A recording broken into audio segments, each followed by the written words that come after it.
Exciting rides, water slides, processed sugar, live entertainment, fake dogs, and more make amusement parks and attractions popular destinations for family vacations and leisure time activities. Each year, millions of people loaded with feces use amusement park bathrooms with enough vigor to make a German man sweat. And while they're there, they happen to ride the rides and eat the food too. But that food can end up all over their ugly, grotesque faces. And as a Cedar Point associate, it's your job to prevent that from happening. Guests can do a lot of stupid things like running, pole dancing while wearing a shirt, hitting on a 7 out of 10 woman, sitting down, attempting to fight a gang of car gangbangers, snapping their Achilles tendon, eating ice cream without a license, forcing that woman from earlier onto a roller coaster-based wedding ceremony, drinking alcohol from a comically large bottle and not sharing any with the park employees, and trying to impersonate Arnold Schwarzenegger despite how overplayed it is. If you see a guest doing any of these things, feel free to tell them to fuck off. All safety equipment and signs must be at least 51% functional. The Scrambler must be ridden by the ghosts of anyone who have died at the park before it opens, lest we suffer another 1,000 years of darkness. To keep our handymen on the payroll, pretend you found a problem on the ride you're assigned to. If an 80s pop star is creepily staring at one of the children's rides, just ignore them. Eventually, the cocaine will wear off and they'll go home. Children are dumb as hell, and will often try to drive a car without so much as a license or without using their seatbelt. If you see one of these little dragsters escape the ride area and enter the parking lot, leave them to their fate and let God sort them out. Do one last check after everything is in place. Are the children still there? Try not to lose more than 1 or 2 per workday. During holidays, up to 5 missing children is acceptable. When working on the water slides, make sure to give them a big thumbs up to combat their anxiety. Be sure not to smile, as they will see this as a sign of aggression. Many rides have a height limit, and some, excluding your mother, have a girth limit. So many children think they're taller than they are. But one quick off-camera smack with a height-measuring ruler should keep them in their place. As the mother escorts the injured child to the medical tent, don't neglect your cue, and let as many of the cooler, taller guests onto the ride as you please. Ooh, there's a cool one. And that guy's tall. Oh, and that guy's pretty cool too. Grown adults standing on their knees are a threat to the park's ecosystem, and must be dealt with using extreme caution. They may try to offer you foreign money from their home country, but don't be fooled. That country no longer exists. If the knee-based adult begins to get violent, call the police immediately. Remember these tips when working with handicapped guests. Never assist a handicapped guest. Let them figure it the fuck out for themselves. If God gave them a natural disadvantage, they need to learn to work around it. Secondly, weaker guests must have an attendant.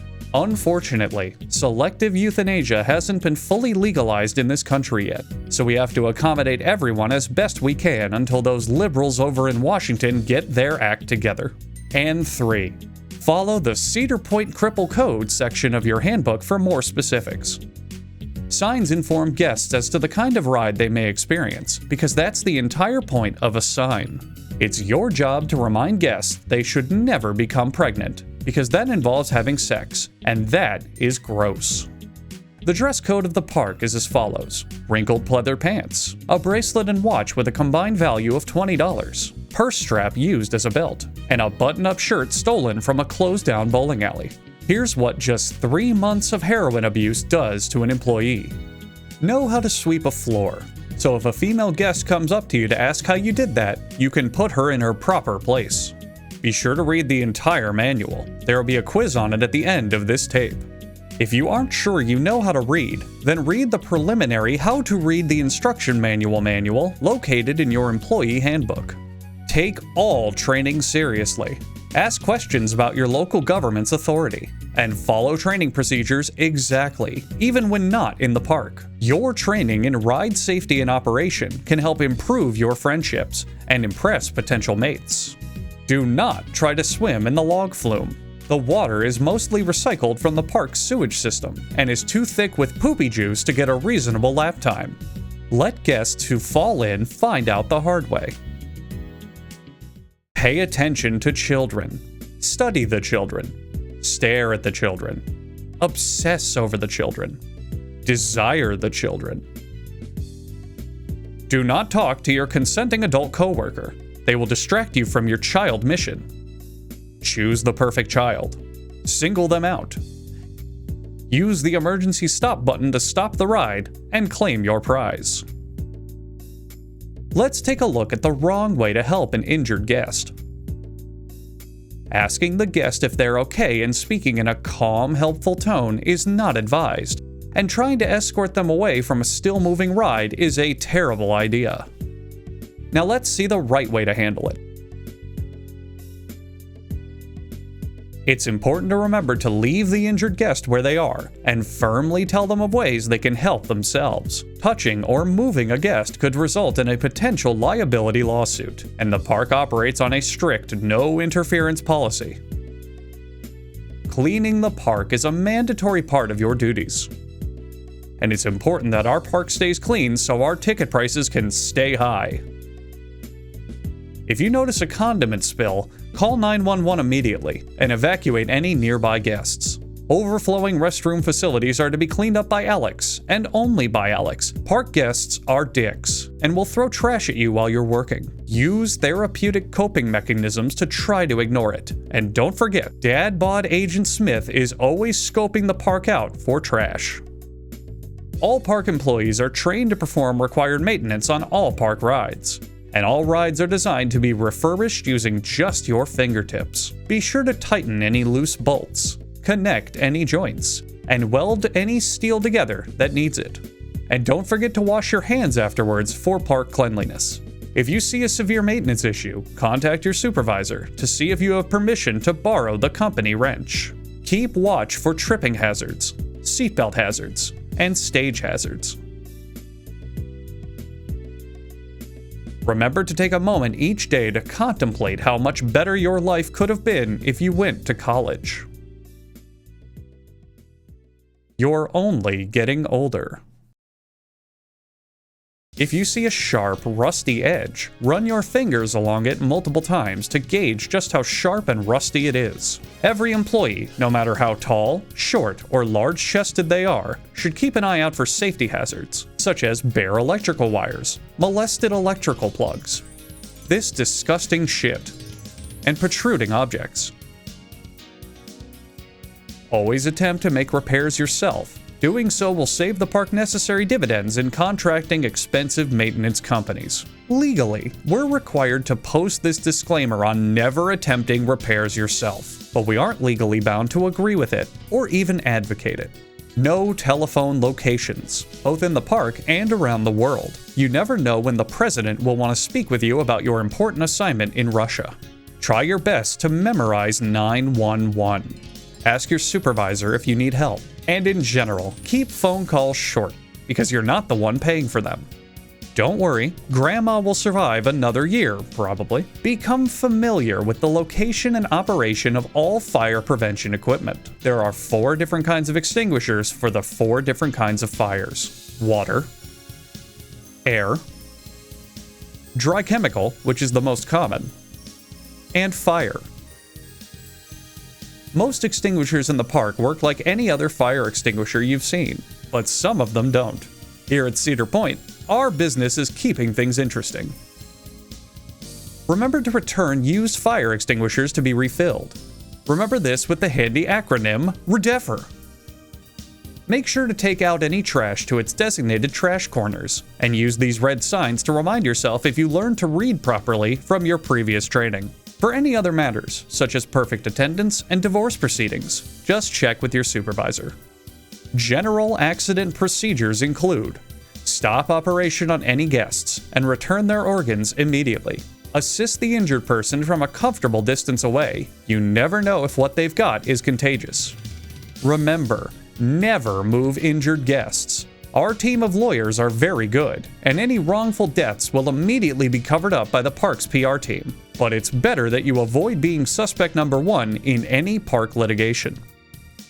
Call security or first aid if you're ever feeling bored and want someone to talk to.